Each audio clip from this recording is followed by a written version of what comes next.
Hello everyone, welcome to SAT Maths. This is chapter number 1, part 7, Rational, Irrational and Decimals. So here we'll be doing the concepts and the questions related to it. So let's start with the concepts over here. So first we have to study about the number line. So these are some points related to the number line. As we all know that this is the number line over here if we draw. It is a horizontal line which is used to represent numbers as a point. The point representing 0 is called the origin. So at the center we have 0. This is called the origin of the number line. Points to the left of 0 represents negative numbers. Like if you go on the left hand side, it is -1, -2, -3. And on the right side if you go, it is 1, 2, 3, 4. It's going till infinity over here. It's going till -infinity on the left hand side. Numbers increases in value from left to right on the number line. When we go from left to right, the value always increases. Like -2 is greater than -3. 2 is greater than 1. Like that. On the right side number will always be greater than the left side number. And the numbers such as 3 and -3 are called the opposite of each other. So if you want to write any number opposite of each other, what is the opposite of 2? It's -2. Just change the sign. So both of them are vice versa. Opposite of 2 is -2. And opposite of -2 is 2. So it means we can say opposite of a number A is written as negative of A. Let's see the different types of numbers. First one is the natural numbers over here. Natural numbers are called the counting numbers, which starts with the 1. 1, 2, 3, 4, 5, 6, 7. These are the natural numbers. When we say the whole numbers, they starts with the 0.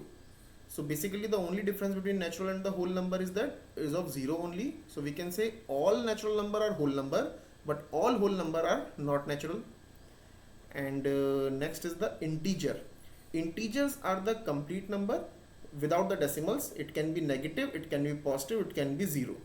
So all natural number and whole number are a part of integer, we can say.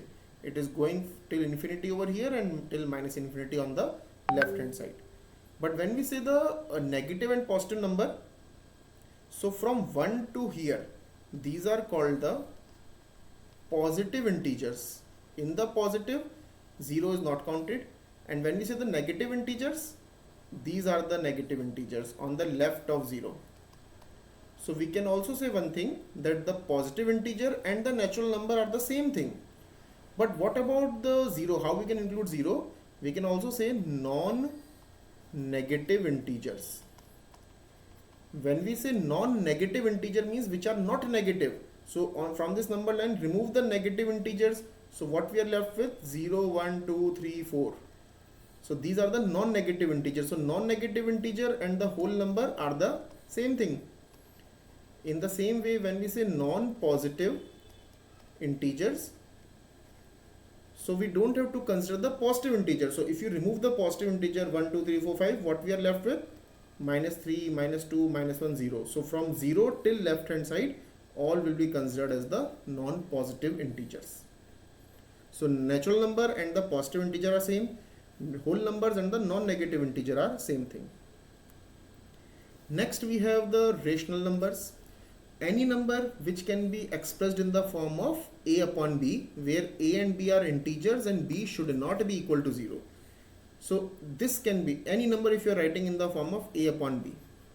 Make sure that a and b has to be integer and b should not be equal to 0. That is called a rational number. The another way of writing the rational number in the decimal also. We can write in the form of decimal also. -3.72. This is a rational number. -2/3 is a rational number. 0 is a rational. 2 is a rational. 4.23 is a rational number. So here the important thing is says the decimal form is either terminating or repeating. What does that mean? If I'm having the number 2.75, so here after the decimal the digits come to an end. So this is called terminating. So it is a rational number. It might be possible that we are getting 2.333333 and it keeps on repeating. The pattern keeps on repeating over here. This is called the non-terminating but repeating. This is also called a rational number. Both of them are rational number. But when we say irrational numbers, any real number that is not rational is called irrational. Or we can also say one thing, the definition of the irrational number is which can't be represented, because which is not rational, it is irrational. So which can't be represented in the form of p over q. In the fraction we cannot represent. And we can also say one thing, decimal expansion, like the digits after decimal, is non-terminating and non-repeating. They neither terminate neither repeat. Just like for the example, we can say 2.123450178. So these three dots indicate that they are non-terminating, and you cannot figure out a pattern over here. There is no pattern. We cannot predict what number is going to be after 8. So this type of number is known as the irrational number, like 7.107341, whatever digit you can write. These three dots indicate non-terminating, and there is no pattern. We cannot predict what number is going to be next after 6. So this is called a irrational number. But in the rational number we can predict. Suppose if I say 2.73737373, so here you can predict, okay, this is the pattern 73737373. So after 3 we are also going to have 7. So this is a rational number. But rational number, one more example we can say, rational number does not mean the pattern. Pattern means the same group of digits should be repeating. But if I say like this, 2.101 1001 1001 1 4 times 0 and 1. So if I ask you whether this is a rational or irrational, you will say it is a irrational number. Why? Because the pattern is not repeating over here. There is no pattern. Pattern does not mean like 101 and 1001 and 1001. Pattern means the same set of digits should repeat.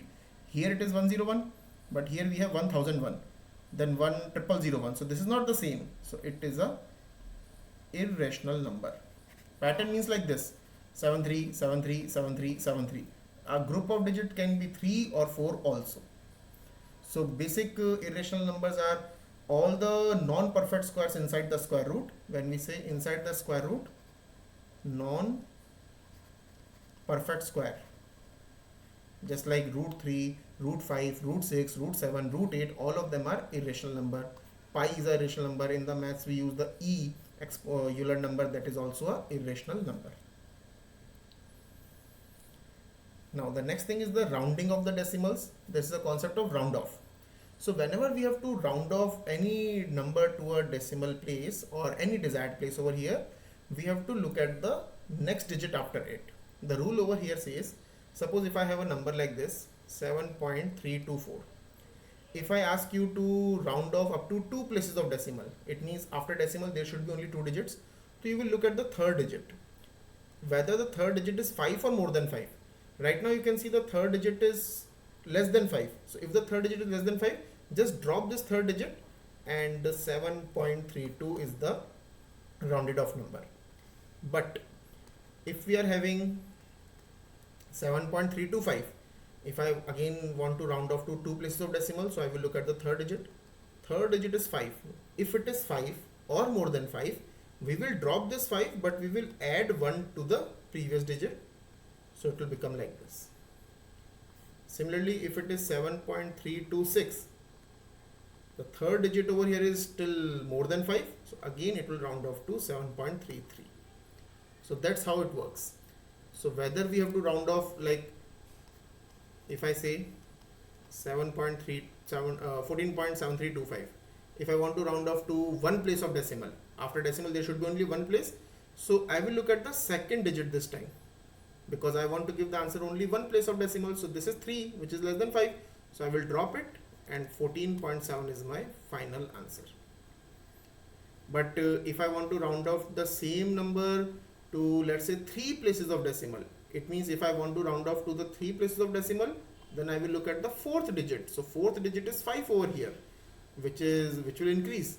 So it will become 14.733. So all depends whether whenever you have to give the answer to 2 places of decimal, you will look at the 3rd digit. 4 places of decimal, you have to look at the 5th decimal place. Let's look at this question. It is written, on the number line below, the marks are equally spaced. What are the coordinates of P? So equally spaced means this is 0 and this gap is of 0.25. So on the left of 0 we have the negative number. So this will be minus 0.25 then. So how many gaps are there? 1, 2, 3, 4, 5, 6 and 7. So 0.25 multiplied by 7 times. So minus 0.25 multiplied by 7, that is 1.75 with a negative sign. So therefore P corresponds to negative 1.75. Quickly do this question. You can pause the video. Okay, I guess you have done it. So first part says this number we have to round to the nearest integer. Nearest integer means we don't want any decimal, only before the decimal. So if I want the number only before the decimal, I will look at what is the digit just after the decimal. So digit just after the decimal is 3, which is less than 5. So I can drop everything. So 52 is my answer. And the B part says to the nearest hundredth. Hundredth means this is the just after the decimal we have the 10th digit, then hundredth, then thousandth. So hundredth means up to 2 places of decimal. So I will look at the third digit. Third digit is 8, which is definitely more than 5. So it will become 52.35. This is the rounded off. I hope all of you got the correct answers. So that is all in this video. In the next video, we are going to discuss the practice question of this. So if you have any doubt related to the SAT mathematics, you can send your doubt over this WhatsApp number or over this mail ID. Thank you for watching this.